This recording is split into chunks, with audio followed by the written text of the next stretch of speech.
Hello and welcome to the latest episode of the Online Warriors podcast. I am Illeagle86, one of your 3 hosts, but there are 4 of us today. We are joined by our fantastic Patreon producer, Mr. Stephen Keller. Stephen, I'm going to introduce you before Techtic and Nerdbomber because I don't like them as much. So that's harsh. The most important goes first. Wow. Right.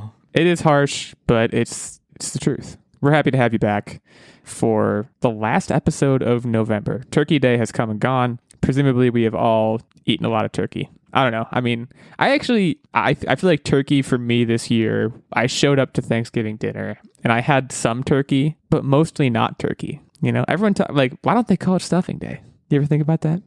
No, it's all about the sweet potatoes. Ooh, sweet potatoes. Yeah. Stuffing is the best part. I think I have to agree with Stephen. I think that's what you said, Stephen. Stuffing is the best part. Yeah, stuffing's the best.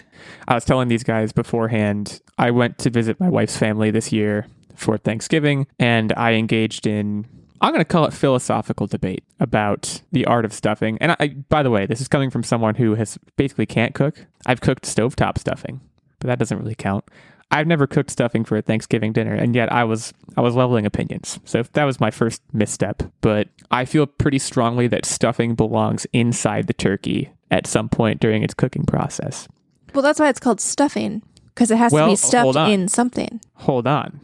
Some people call it dressing. What? Who calls it dressing? Yeah, I've heard it called dressing. It's true. Look it up. Google it if you have to. What are you dressing? You're dressing the turkey. It's a side. Yeah, it's a side that dresses it. I think that's right. So I was essentially rebuked.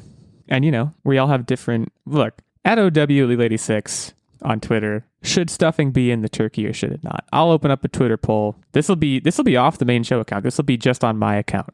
And I want to ask that question because I feel pretty strongly about it. I guess, spoiler alert, I feel strongly that it should be in the turkey because it gets the turkey juices in it.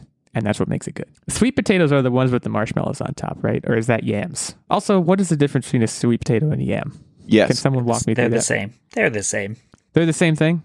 Then for all intents and purposes, they're the same. But are they biologically the same? Because you're making it seem like they are not the same, but they basically are. They're the same. Just stop. Well, okay, I'm sorry. Okay. One is a little bit like starchier.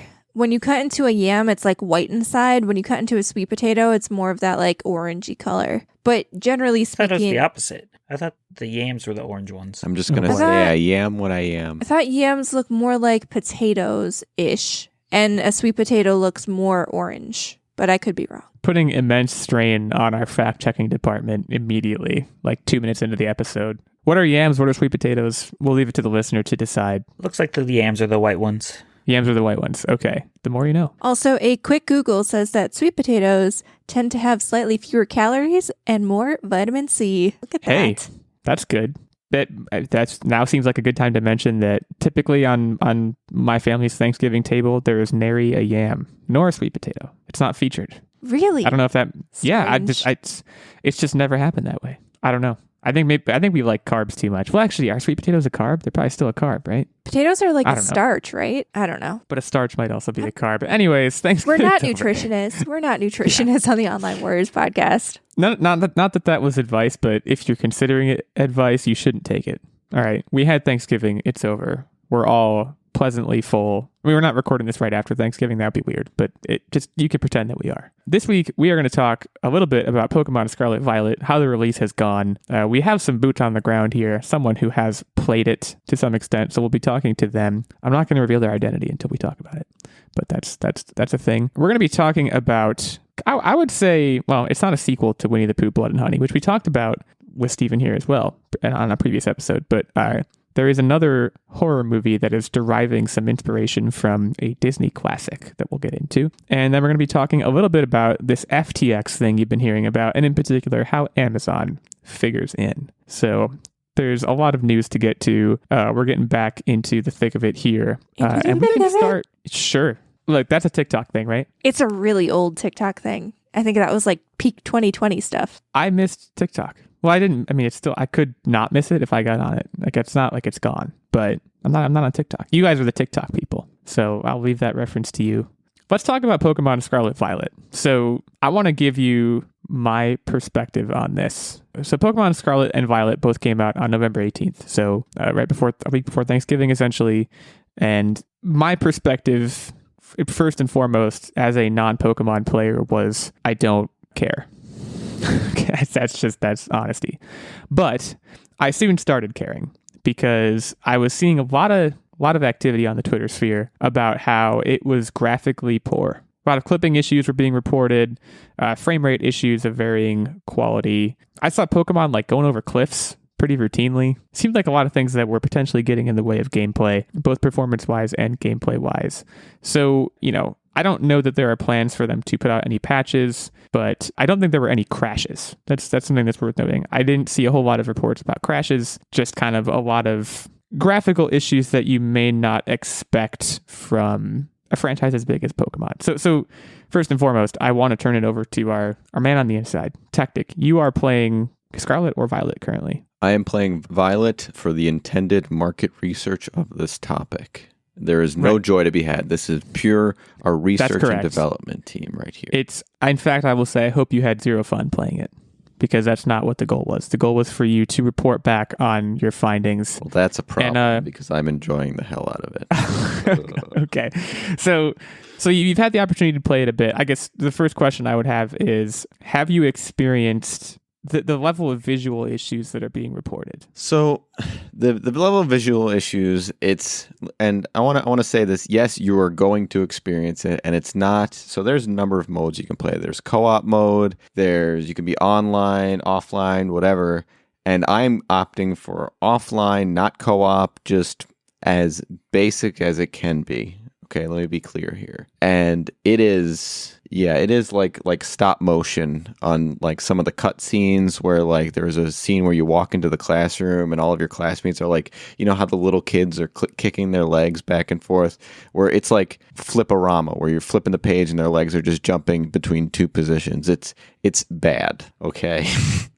But okay, that's interesting. At the same time, going back to, say, the red version, the blue version, it was the weird glitchy things that became these rivaled stories. Oh my God, of our Missing childhood. No. Missing No. Level 120 Golduck, like Mew under the trunk. Even I know about Missing No, and I don't care about Pokemon one single bit. So I guess I just don't like. That raises an interesting philosophical question that we'll get to later. But The point is, the glitchy, the jumpiness, the sporadic scenic issues, they're not affecting the gameplay. The gameplay is still very good. It's still the Pokemon that we know and love, the adventures that we know and love, and I don't think it's really a hindrance to it. But what I want to talk about this is people have taken Scarlet and Violet and played them on an emulated Switch on their computer. No issues. So what I want to say, and yes, one could argue that this is the developer's fault for not designing a game that's truly compatible with the hardware that it's played on. But really, we're getting to a point that I think that the Switch is outdated. The Switch is vastly underpowered for what it should be. See, this is very interesting. So you're indicting the hardware. Clamoring that the Switch Pro should have came out last year. So what's up, Nintendo? Okay. First of all, I don't have a horse in this race, and we can go around the room, but I find it interesting that you are not blaming Pokemon.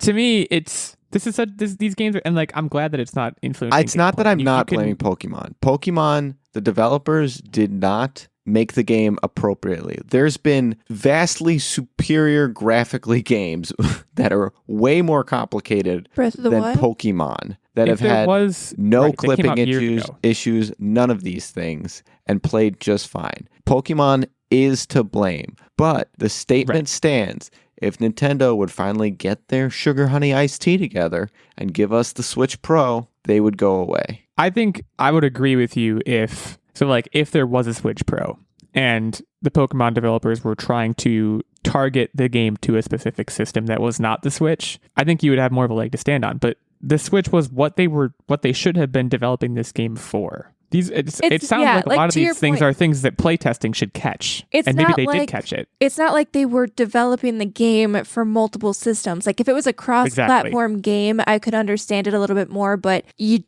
know what the Switch is at this point. It's not like it's a new console or anything. Like you know what the Switch is. You know what it can do. Yeah, and I'm not saying that the developers didn't mess up. I'm saying they did. They did poorly release a game and just simply didn't care about the graphics or didn't evaluate it on the appropriate console. But let me ask a follow-up question then, and a more philosophical one, which is, should we care? Do we care?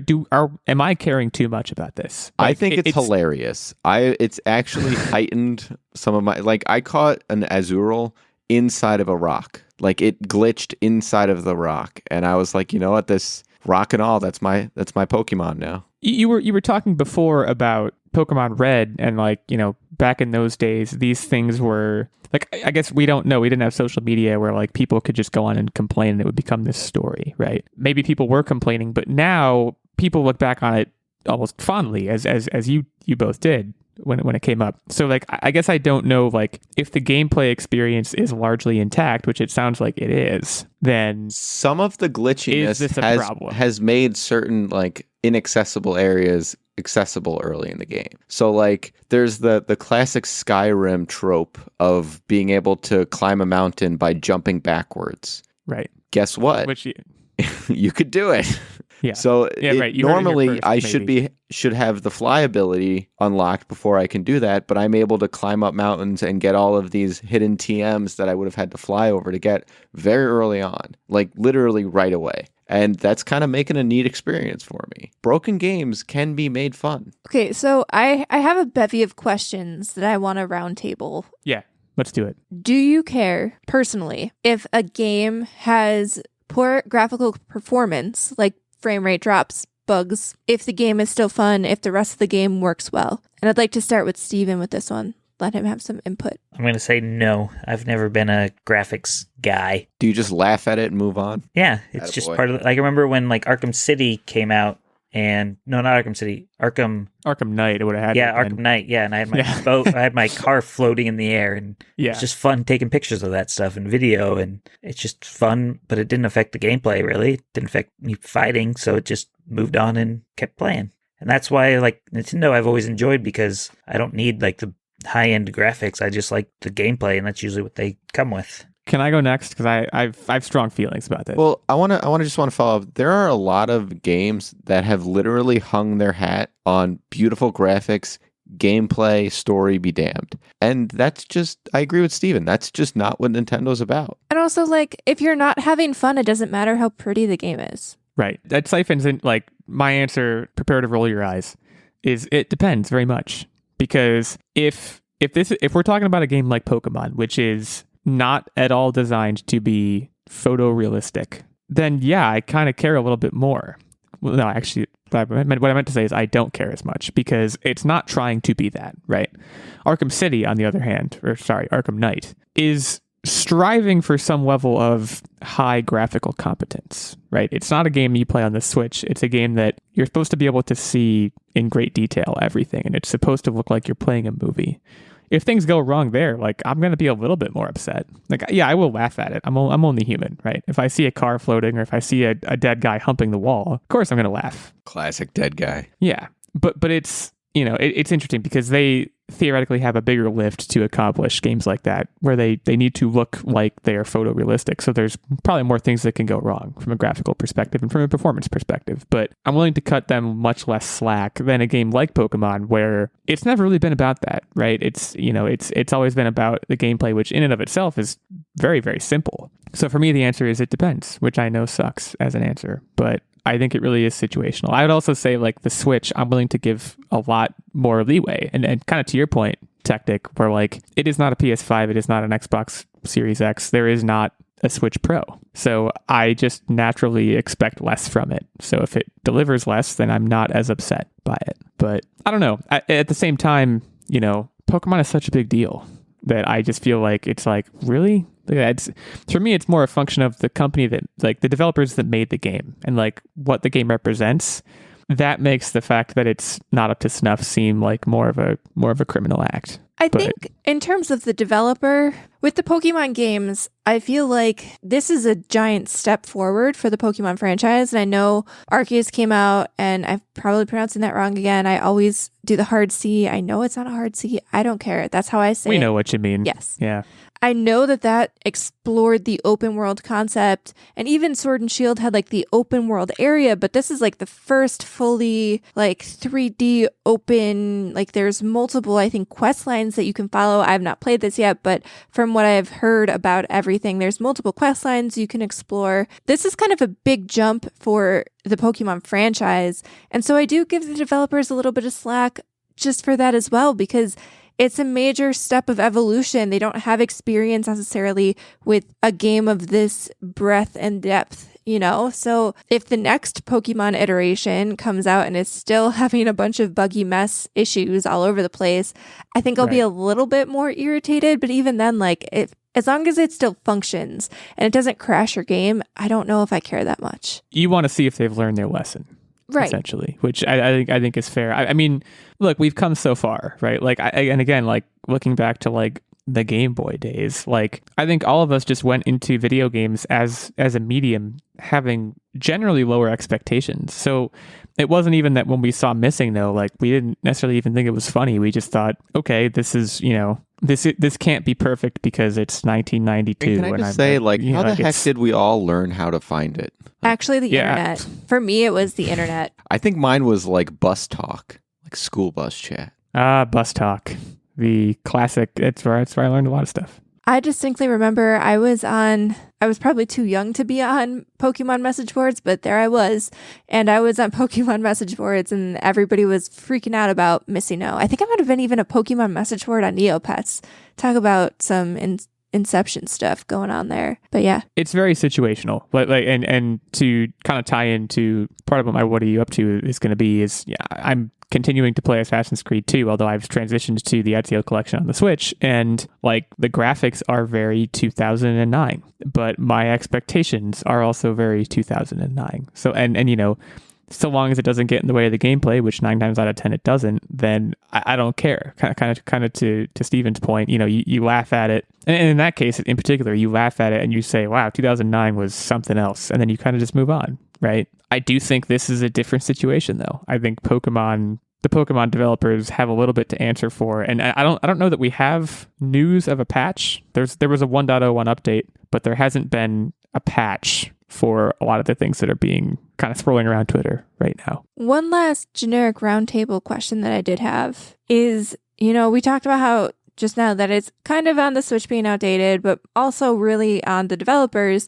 but kind of focusing on the Switch being outdated. You know, I can't even remember when the Switch came out, but it feels like it's been a staple in our living room for quite a while now. I mean, it came out during the last gen of, you know, the Sony Microsoft consoles, and it's still going hard. There's really no talk of a new Switch. Like, there's always rumors and rumblings, but there's no announcement. Yeah, but that's not like a true hardware upgrade. I mean, that's a screen it's an incremental upgrade. Update. Yeah. Yeah. Like, do you guys think that the Switch is outdated for like games and what new developers are trying to bring to the table now? And do you think that we'll be seeing a Switch anytime soon? Or do you think that the Switch is perfectly okay kind of chugging along for the next few years as it is? I think if we're going to see one, it won't be until December 2023. For what it's worth, the Switch came out initially on March 3rd, 2017. I just did some quick Googling. So whether that colors your answer or not. So about 5 years. I'm trying to think of how long a console generation usually is. Is it like 5 to 8? I think it's longer than that would be my initial reaction. I would say that, you know, I think the Switch has always kind of been, it's what Nintendo does, right? They're playing to a different market than the PS5 and the Xbox One or the Xbox Series X is. And I think they can continue playing to that market in a perfectly adequate way for another 2 to 3 years.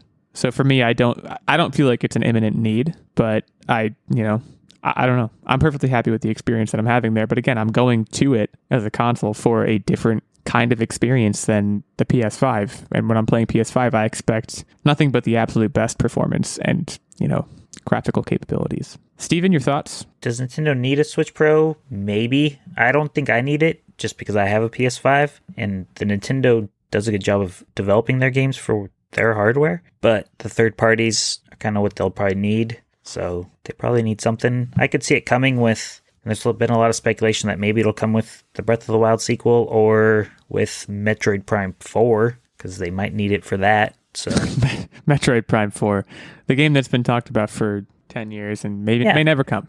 It'll come some point, maybe.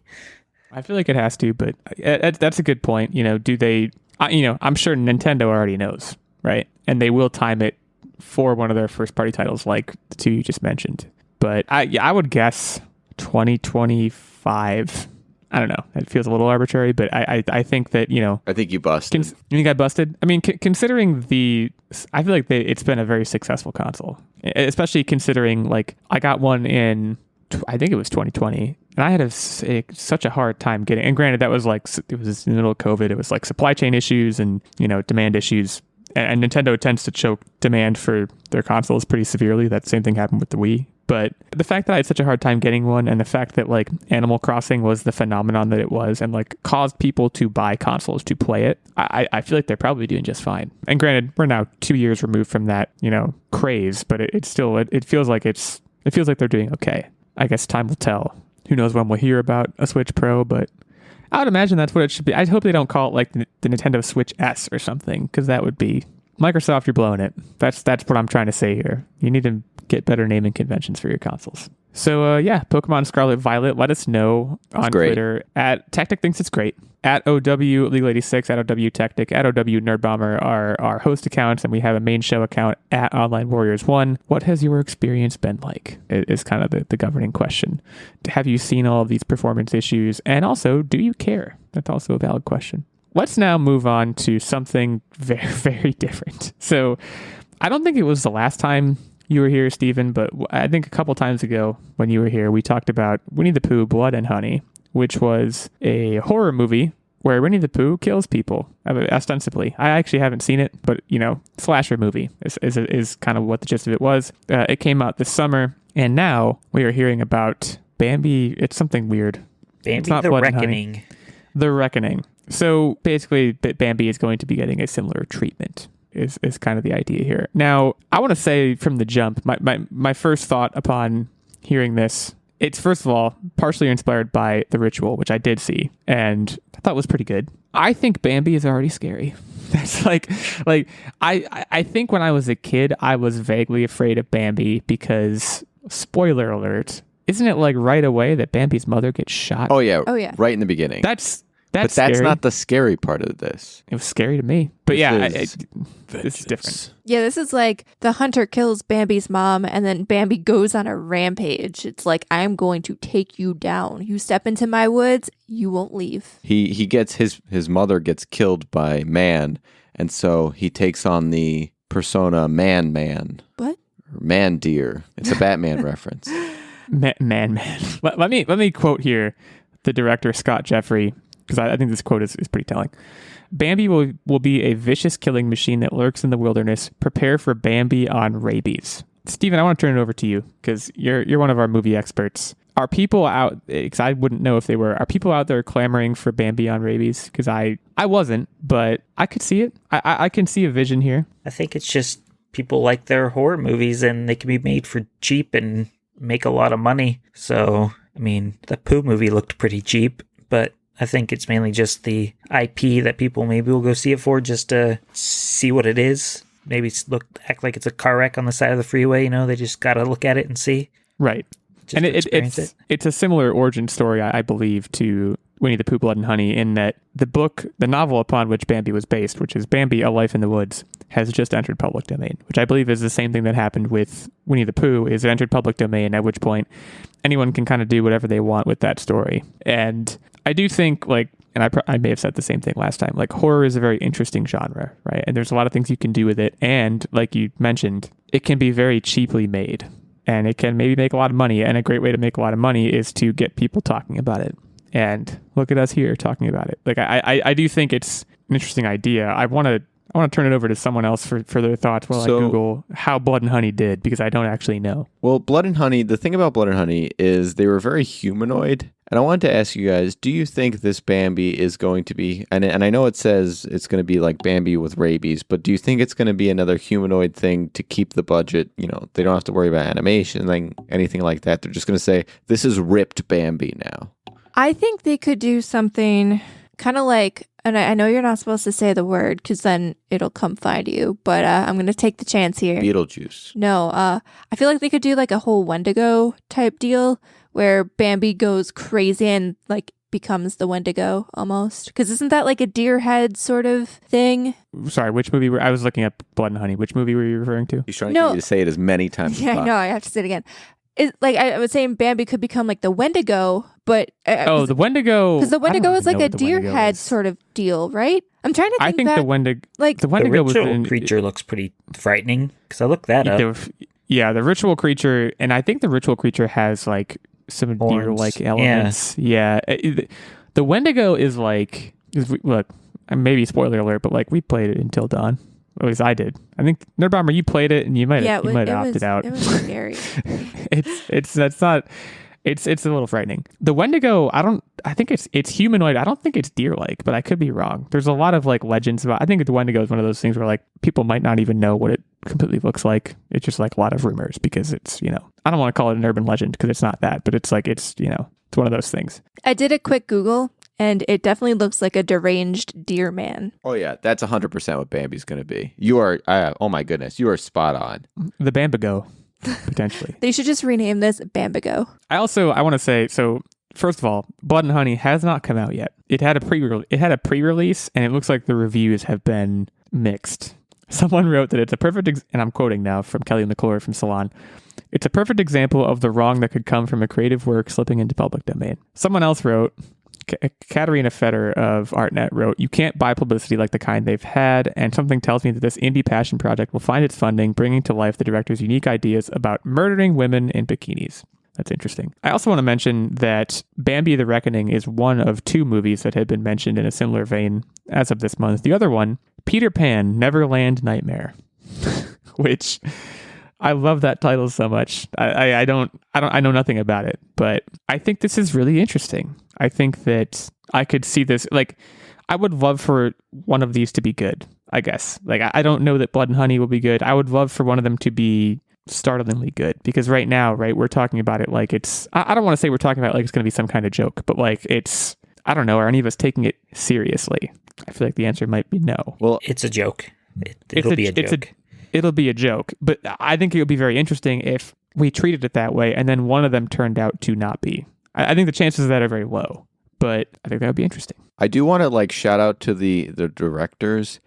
If they like go through with the Peter Pan one, they need to do a cover of the song Lost Boy, but like a creepy version by Ruth B. Whew, that would just do that. Just do that, please. Peter Pan, it's another one that has, I think, a path towards being legitimately frightening. The concept of Peter Pan, I don't think it would be challenging to find horror in there. Winnie the Pooh, I think it's kind of hard to find. Yeah, I think they're getting easier with their content, honestly. Yes, exactly. No release date on this yet. Really no talk of that, but it's in development. So we'll continue to check back in on that. But in the meantime, I guess let us know what you think about the concept of a Bambi horror movie. Bambi, The Reckoning. Who will get reckoned or just wrecked? Women in bikinis, apparently. Potentially. Women in bikinis in the woodlands. It's a very confusing premise, but we'll see, I guess. The question is, do you think Thumper and the skunk will appear? What was the Thumper absolutely will be there. 100% Thumper will be there. I don't know about the skunk. I mean, Thumper's going to thump some folks. Right, that's the implication. Someone's getting thumped. Who it is? I'm terrified to ask what your definition of thumped is, but we can move on. I think like I picture it like someone standing there, and then Thumper is a giant rabbit that just like hits him over the top of the head, and they kind of like go into the ground like a tent stake. That's what I see as thumped. In any case, I guess you can also let us know what your definition of thumped is. I'm terrified now to go on my Twitter, but it might be interesting.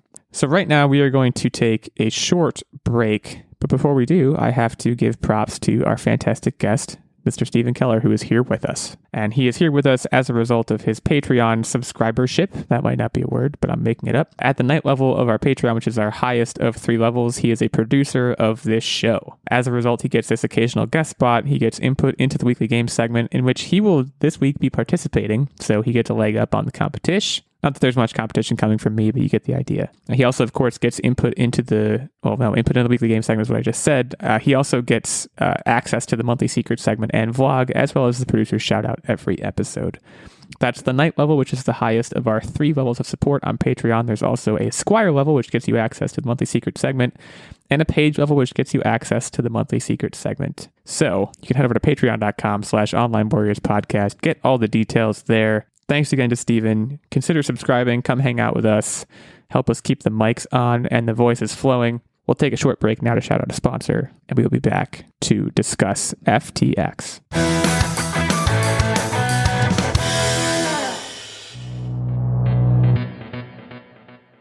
Hello, meat popsicles. Why don't you grab your multipass, a drink, and come sit with us?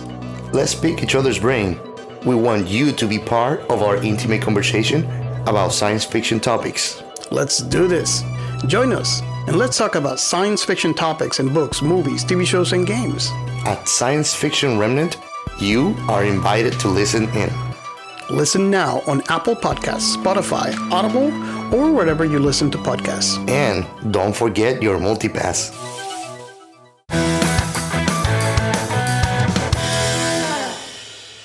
All right, FTX. Look, it's the latest crypto. You heard Tom Brady is in trouble. Tom Brady was in trouble before this happened to him, but he's in more trouble now.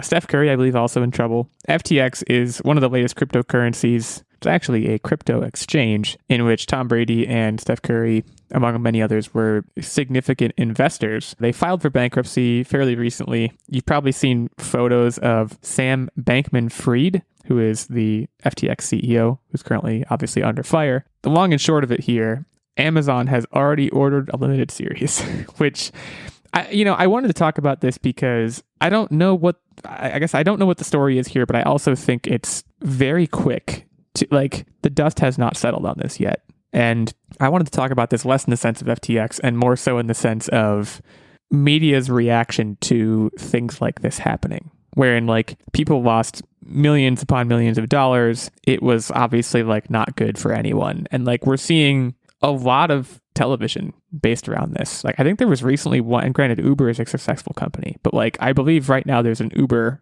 series about the founding of Uber that's going on HBO. And this is not a pushover thing. The Russo brothers, who you may know from Avengers Endgame, are attached to create this series for Amazon. So 8-episode limited series, production starting by spring of next year. At that point, there's probably still going to be open questions about this. So I want everyone's take on, I guess, the ethics of can we just do this already? is kind of the question. They're kind of claiming rights. They don't necessarily have to release it right away. And so I get the move. I think the rush to claim things makes sense because Netflix is just gobble, gobble, gobble, gobble, gobble on everything. It's maybe a little Thanksgiving pun for you. But I don't know that there's necessarily a rush to get things out. I think it's just the rush to claim things so that you can hold the rights to that story. And they can wait for all of the evidence and story to come out in a timely manner at that point. Yeah, and also I want to add some more color to this. So Apple was apparently close to signing a 7-figure deal for the rights on a book about the CEO for FTX and also the crypto exchange in general that's being written by Michael Lewis. If you don't know who Michael Lewis is, Moneyball, The Big Short, The Blind Side are things that he's responsible for. This is designed to be a feature film. As far as we know, that may still be going forward. It's kind of a different thing, but for what it's worth, that's what I want. I am the kind of person, and maybe someone here can explain to me, billions of dollars evaporating as a result of this company going under, and it seems like no one knows where the money went.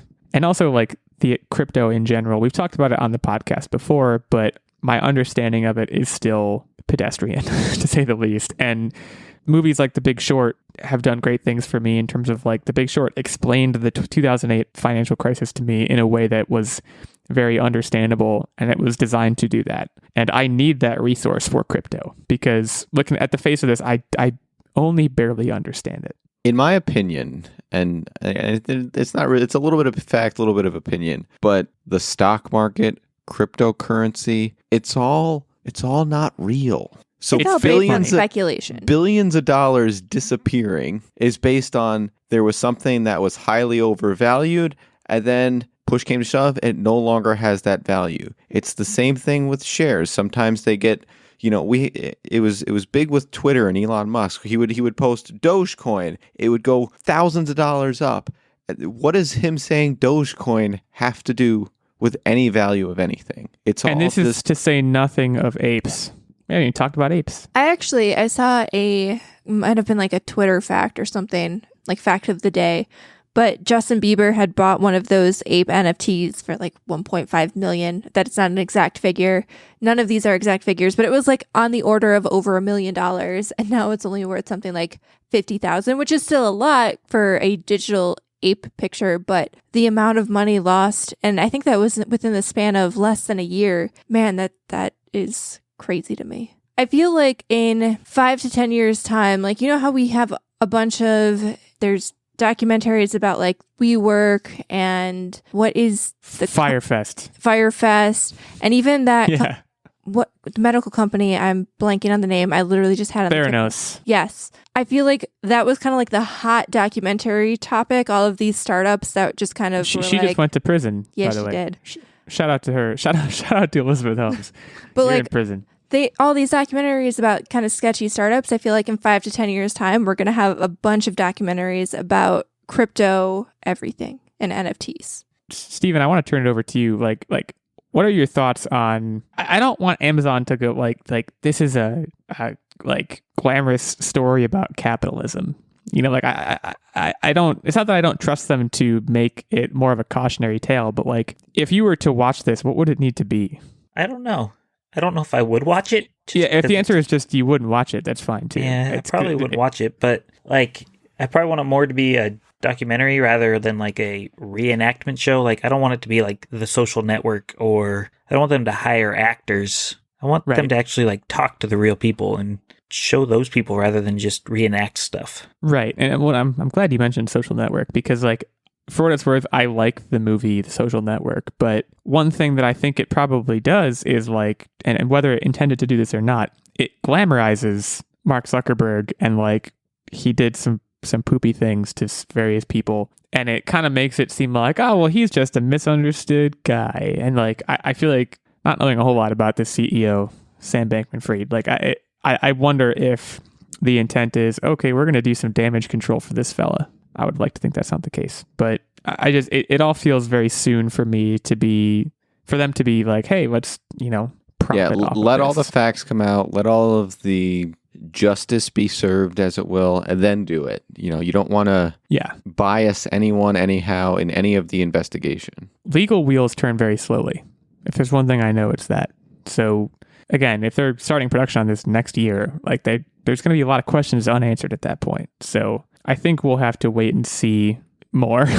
But for now, I guess just know that if you're a fan of kind of docuseries that aren't really docuseries, but are reenactments, as Steven put it, will be, rejoice, because this is coming. Date exact unknown. Right now, we're going to head into What Are You Up To Wednesday? And as is often the case, well, as is always the case when we have a guest on, I'm going to turn it over to our guest to start things off. Steven, it's great to have you here. What have you been up to that you want the listeners to know about? I think we'll start with, Thanksgiving usually is a big time for movies. I think there was 5 or 6 that came out this weekend, or this week.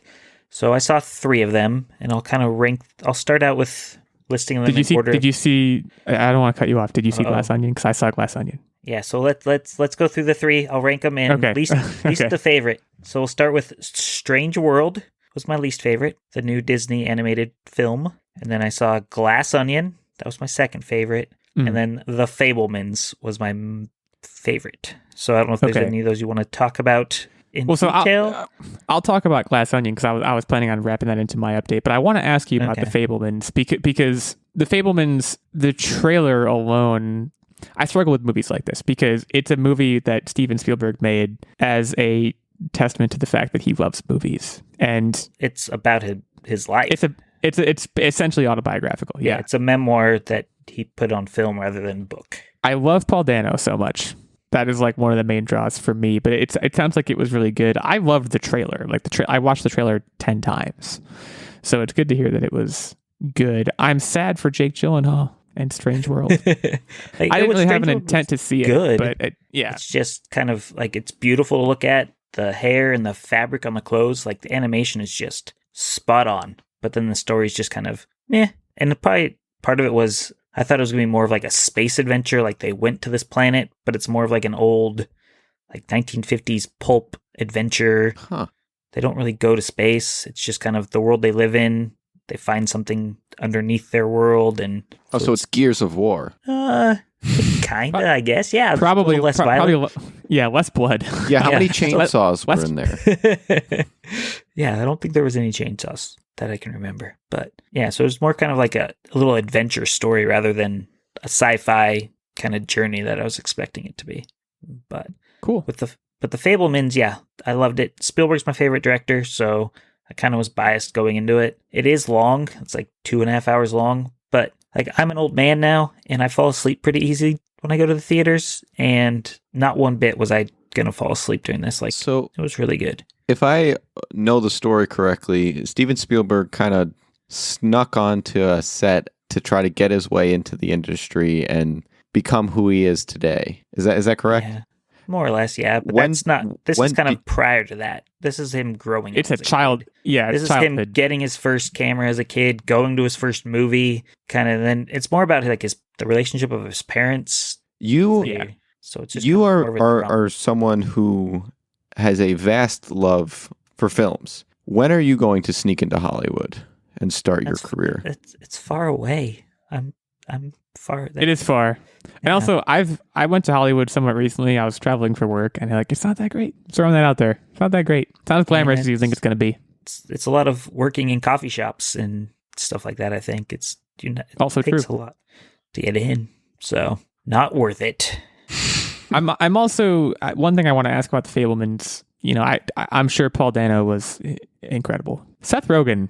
What the heck is he doing in that movie? Can you speak to that at all? He is a little. It's kind of more like his role from, what was it, Steve Jobs. It's just more serious.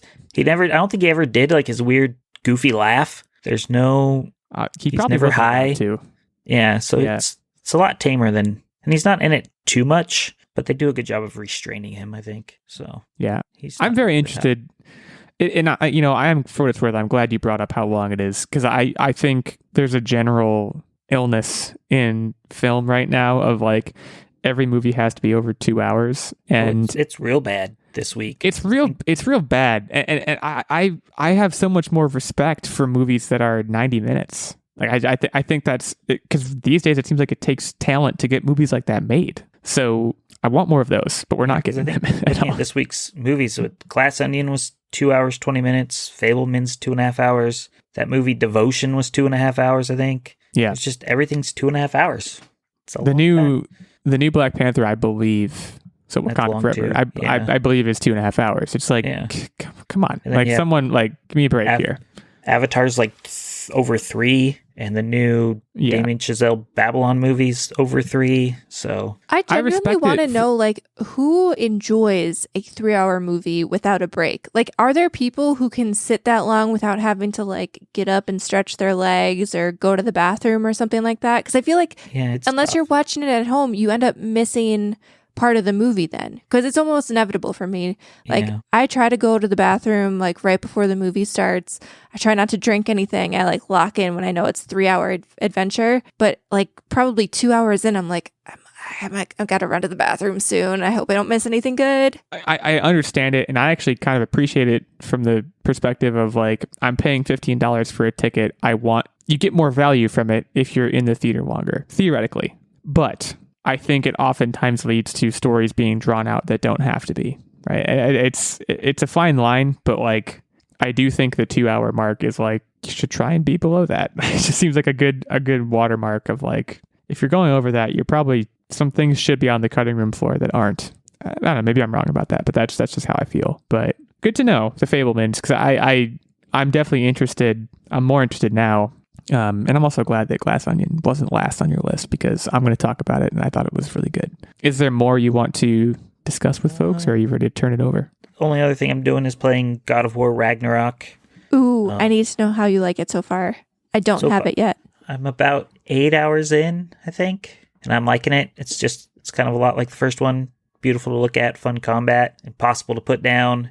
Yeah, it's just really fun. I feel like it's a little bit more exploratory. It feels a little bit more Uncharted-y than the first one did. I'm listening. There's a lot of climbing up cliffs and exploring and puzzle solving that I don't remember doing in the first one so much. But I don't remember like cliff climbing in the first one. I know there were puzzles that you could do like off to the side, like a lot of the side when you were in, I don't even remember what the lake was called, but like the big serpent lake. Yeah. You could like do puzzles and stuff, but it wasn't like a huge part of it. Yeah, this one. You had my curiosity. Now you have my attention. Yeah, because you refused to play God of War, right? That's true. That's what I'm known for. It's just ridiculous. So I've been told. Yeah. But now I have to. I tend to not listen to Nerdbomber, but I listen to other people. So Steven, tell him to play it.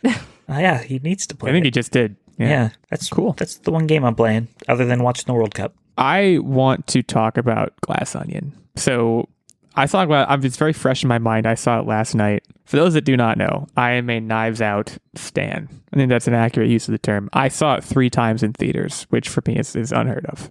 I was very, very into it. My mini review of Glass Onion, because you can't talk about it too much without spoiling things. It was very good. It was not as good as Knives Out. It is kind of, and Steven, I don't know if you saw Knives Out, but you can correct or deny kind of that interpretation of it. I think it was very, very good. I do not think it was as good as Knives Out. And I think people are saying it's better, and I don't really understand that. I think it was perfectly good, and I love the genre, and I love Daniel Craig. He's amazing in that. There's a third one's already in production, with him attached to star and Rian Johnson attached to write and direct, I believe, for Netflix. This is a franchise that you're going to get probably 5 movies out of, if not more. Like it's going to be an unstoppable train that it's going to draw stellar casts every single time, much like this one did. It was a super, super fun experience. I'm really glad I saw it in theaters. Because it does come out on Netflix for everyone, I think Christmas Eve or Christmas Day, but this was a one weekend only. Yeah, this was like a 1 weekend only. I probably, to get them awards consideration, there's probably a rule that they had to fulfill by like putting it in theaters for a week, which I'm happy to go and spend. I love this. I love the franchise, so I was happy to spend the money and go see it, and I'm glad I did. I would recommend it, especially when it comes out on Netflix. You have nothing to lose. Go watch it. If you like Knives Out at all, you're going to love this. It is kind of my mini review. So, do you feel like it was too much of a comedy? I don't. I think the best part of it was that it was funnier than the first. That was the one thing. It was funnier than the first one. I think the mystery didn't like about it. I feel like it was too caricature-y, slapsticky to me. My issue with it, and that's a totally fair point. If it's not what you're looking for, then you were probably disappointed because there were a lot more explicitly written jokes in it. Not explicitly in the sense of like they were raunchy, but like they were written as jokes. I think the mystery just wasn't as good. That was my problem with it. I think it was, the first one did so many things very, very uniquely and legitimately had me shocked at the end. This one, these movies are all formulaic in the sense of at the end, Daniel Craig's character explains the mystery and what the solution to the mystery is. In Knives Out, when he did so, at the very end of the movie, I was legitimately floored. I didn't see it coming. In this one, I had about a 20 to 30 minute head start at least. I knew where it was going, which I don't want to call that a crime, but it just, the mystery was less potent to me in this one than in Knives Out. So it's still very good. Definitely see it. Worth your time and your money, and also your Netflix subscription. The only other thing I want to shout out, I've been playing more Assassin's Creed 2. I'm not really going to talk too much about that because it's a pedestrian experience so far that most people are familiar with. But I want to shout out actually another podcast that I just started listening to called Script Apart. And Script Apart is a play on like Ripped Apart. They have screenwriters of movies on, and they discuss first drafts of movies that I've sent. Like, for example, I've listened to Mission Impossible and Ocean's 11. So movies that were like extremely successful and what the first drafts looked like and what got ripped out. And it's fascinating. So I would recommend it. That's it for me. I will turn it over to Nerdbomber. Walk us through the life of the bomber. So we have continued to be watching Resident Alien. This, I don't remember if we've talked about this, but this is a sci-fi show, and we got Peacock for a little bit so we could, watch soccer and other fun stuff. And we noticed this was on there. We had heard about it for a while. Like even my parents like it, which my mom is not really big into sci-fi type stuff, but she really enjoyed it. So we're like, hey, you know what? We're gonna watch this.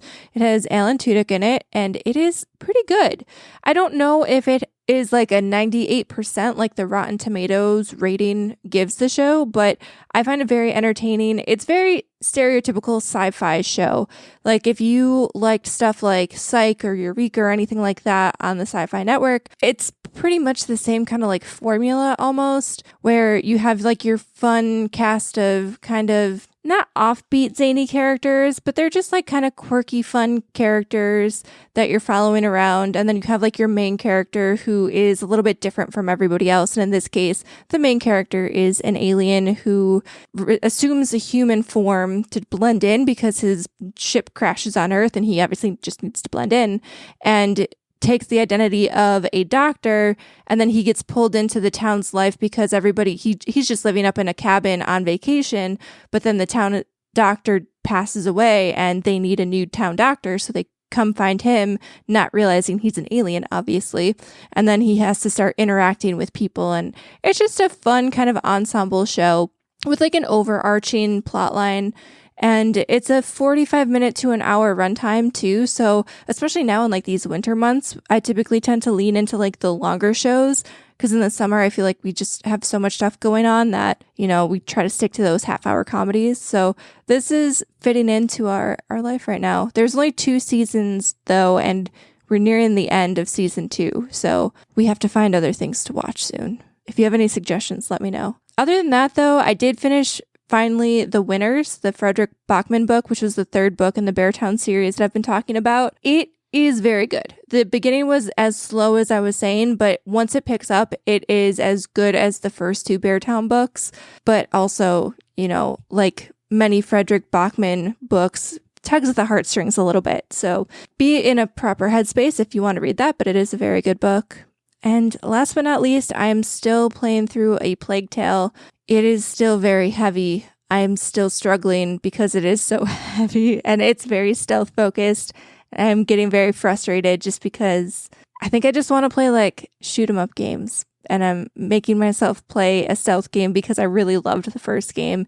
And I think I do enjoy this. I just don't know if I'm in the mood for it. So I'm grappling with that right now. I don't know if I want to move on from it, because I know once I move on from a game, I never go back. But I don't know if I'm in the headspace for it at the moment. And I really want to play stuff like, God of War, which I don't have yet, but who knows? Everyone's favorite shoot 'em up game, God of War. Well, no, but that's like more action. It's not just completely stealth. Yeah. Like, right. I want to play something more action-y, but I'm making myself play it.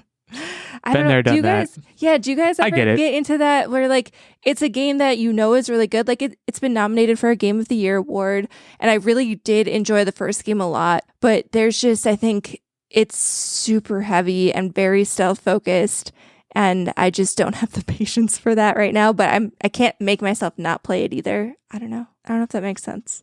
It makes perfect sense to me. Yeah, I've done that before, where I've insisted on, this is the game I'm playing right now, whether I want to be playing it or not.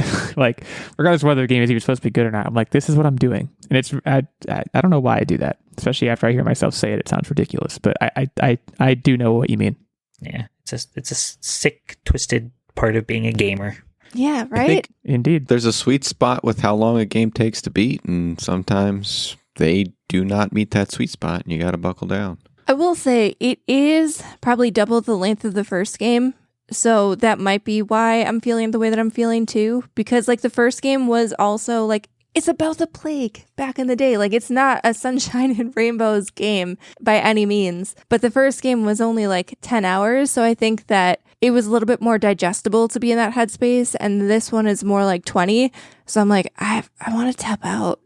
But I got to see it through. I got to do it. Respect. Techtic, want to wrap us up here? Okay, so in addition to starting to play Pokémon Violet, in order to allow myself to start to play it, I needed to beat Breath of the Wild. And I did. I finally beat it. I know I was saying how hard that game is, but honestly, once you figure out, like even if you suck at dodging and you just take hits to the face all the time, which is my strategy of how I play. If you just know how to cook a billion meals, so you just keep upping how many hearts how full your hearts are, the game's a great time. So 10 out of 10 recommend playing Breath of the Wild if you haven't yet. Like, I don't know why you're waiting so long to play it. Who does that? And then also play Pokemon Violet. In addition to that, we went to the Techtic home of where he grew up. I went to my house for Thanksgiving, and Nerdbomber came along, and we enjoyed the holidays. I got to see my family, and that was a good time. We're going to be doing a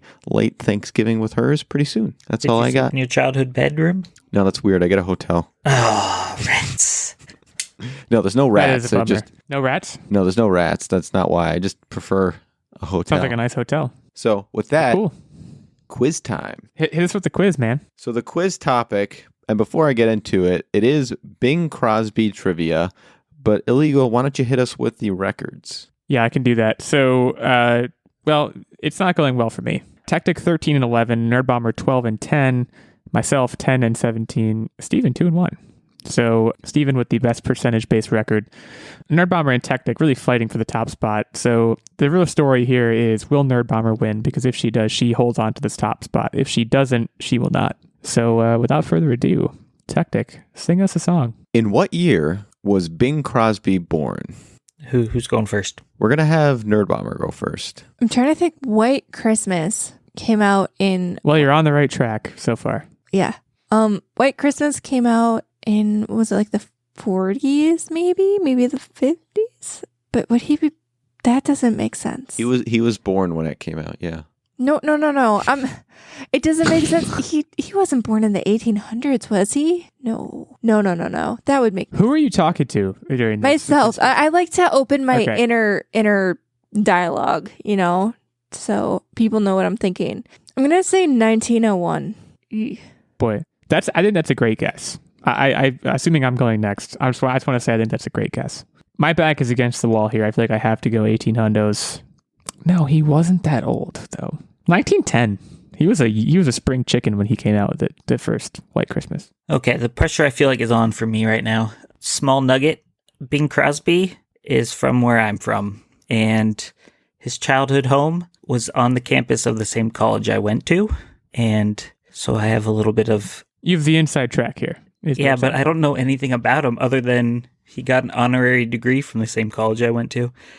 And I'm going to say, does going +2 equal +1?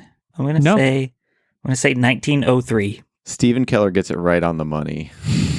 Okay, I can't even be mad about that. He was born May 3rd, 1903. Yeah, you could be mad if it was like 1904, but if it's 1903, you can't. You're not allowed to. It's like that's like in the bylaws. So Steven's on the board. So the next one is, he has been in a multitude of films. How many films in total was Bing Crosby in? Oh, and I'm first. This is more than you would think. That's my immediate gut reaction. I'm going to say 13. Lucky number 13. That's way lower than I was going to guess. I feel like back in the day, everybody was in all the movies. I'm going to guess 31. Okay, so you just reversed 13. I see what you did. All right. That's true. I didn't realize I did that. I feel like it's somewhere in the middle, so I'm going to say 20. So Stephen Keller takes this one as well. It is 70 total films. Holy macaroni. Yeah, back in the day, they were always in movies together. I know Holiday Inn and White Christmas, and I'm out. So there's 68 movies that he was in, apparently, that I don't know anything about. So if you think he was in a lot of movies, how many songs did he sing? Like different unique songs. And I'm not saying which ones did he write. How many different songs did he sing? I'm going to say 322. I'm going to go ahead and say 600. Yeah, it's a lot. I think it's in between you two. I'm going to say 400. You're stealing my tactic. It didn't work for me last time. So Nerdbomber takes this one. It was a total of 1,600 songs. Wow. Dang. I mean, I guess that makes sense because he could even Think about his Spotify playlist. So just to clarify, I'm losing. Yeah. Okay. No, that's nothing new with checks that, out. though. Best you could do at this point is out. tie. Which again checks out. Okay. So he also died at some point. Everybody does, yeah. In what year did he die? Just picturing Nerdbomber with an abacus over there. I'm pulling out a calculator. I feel like he was probably like 70, and we know he was born in 1903. That's pretty easy math. That is pretty easy math. I don't know why I dug out a calculator for that. I'm going to say 1970. I know that's not the perfect math, but I'm giving myself a little window to be wrong. I think that's a wonderful guess again, but I have to go later than that. I think he lasted a bit. He's famous. He had money. He could get treatments of varying quality. I'm going to say 1992. Wow. He almost hit the big 9-0. Yeah, that was old. I'm going to say 1968. Small window. All right, so Nerdbomber takes this one as well. He died October 14th, 1977. So we basically have a tie between Steven and Nerdbomber. We have two people playing the game. Yeah. Okay. You can play spoilers. Play the spoiler. Yeah, I'm just here for comic relief at this point, but hit me with it. What was his net worth at the time of his death? Ooh, love this question. Not as much as you would think. $2 million. Dang it, that was going to be my guess. But he gets tons of royalties probably with all those Christmas songs. I'm going to say 4.5 million. Do I be a jerk? Do I use my +1? Say 4.6 million? I think I'm going to be a jerk. I mean, the real plus one would be 4.5 million and one. Okay, yeah, 4.5 million and one then. I mean, cruel. Sorry. It's a cruel world. That is a harsh. Nerdbomber takes this one. Oh. He was worth way more than you would have thought. Okay. $60 million. So, Techtic, that sucks for you because now Nerdbomber is alone in first place. Yeah, I'm sorry to do it to you, Steven, but I have to be Techtic. She's not sorry. Listen, look, she's not sorry at all. Unbiased quiz holder. It doesn't suck for me at all. So Steven moves to 2-2. So now his record is kind of similar to your two guys. We have 13-10 for Nerdbomber, 13-11 for Techtic. So near 500 percentage. I'm at 10-18. You hate to see it. All right, it is what it is. Yeah, you're not going to get it in the next 4 weeks. So I'm preparing my last year. Yeah, I'm preparing my concession speech, which I'll give in due time. But for now, Nerdbomber will host next week's quiz, in which I will hopefully do better, if only to play the spoiler. Try to keep things competitive. But in the meantime, Steven, we thank you so much for being here on the latest episode of the Online Warriors podcast. You can head over to, not you specifically, everyone can head over to Apple Podcasts, leave us a review, head over to Patreon, consider joining the club like Steven is a part of the club, and hit us up on Twitter. Handles already mentioned.